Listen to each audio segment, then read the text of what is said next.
ବୈତରଣୀ ବନ୍ୟା ଆଶଙ୍କା 20 ପଞ୍ଚାୟତ ପ୍ରଭାବିତ 40ରୁ ଅଧିକ ଘର କ୍ଷତିଗ୍ରସ୍ତ। ଲଗାଣ ବର୍ଷା ଯୋଗୁଁ କେନ୍ଦୁଝର ଜିଲ୍ଲା ପାଟନା ବ୍ଲକରେ ବନ୍ୟା ପରିସ୍ଥିତି ସାଂଘାତିକ ହୋଇପଡ଼ିଛି। ବୈତରଣୀ ନଦୀର ଜଳସ୍ତର ଦ୍ରୁତ ଗତିରେ ବୃଦ୍ଧି ପାଉଥିବାରୁ ନଦୀକୂଳିଆ ଅଞ୍ଚଳରେ ବନ୍ୟା ଆଶଙ୍କା ବଢ଼ିଛି। କପୁଣ୍ଡି ଧାନବେଣୀ ପୋଲ ଉପରେ ପ୍ରାୟ 10 ଫୁଟ ଏବଂ ତେଲନଦୀ ପୋଲ ଉପରେ ପ୍ରାୟ 5 ଫୁଟ ପାଣି ପ୍ରଭାବିତ ହେଉଥିବାରୁ ଯାତାୟାତ ସମ୍ପୂର୍ଣ୍ଣ ବନ୍ଦ ରହିଛି।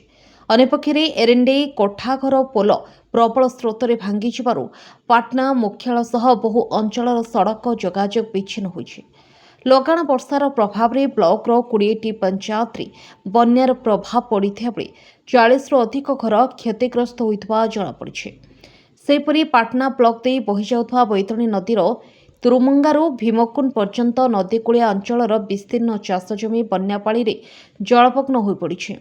ଧାନ ସମେତ ବିଭିନ୍ନ ଫସଲ ବ୍ୟାପକ ଭାବେ କ୍ଷତିଗ୍ରସ୍ତ ହୋଇଥିବାରୁ ଚାଷୀମାନଙ୍କ ମଧ୍ୟରେ ଚିନ୍ତା ବଢ଼ିଛି।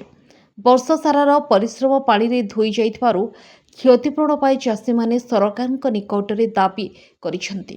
ପରିସ୍ଥିତିର ସମୀକ୍ଷା ପାଇଁ ପାଟନା ବିଡିଓ ମାନସ କୁମାର ଦଣ୍ଡପାଟ ବନ୍ୟା ପ୍ରଭାବିତ ବିଭିନ୍ନ ଅଞ୍ଚଳ ପରିଦର୍ଶନ କରି କ୍ଷୟକ୍ଷତିର ଆକଳନ କରିଛନ୍ତି।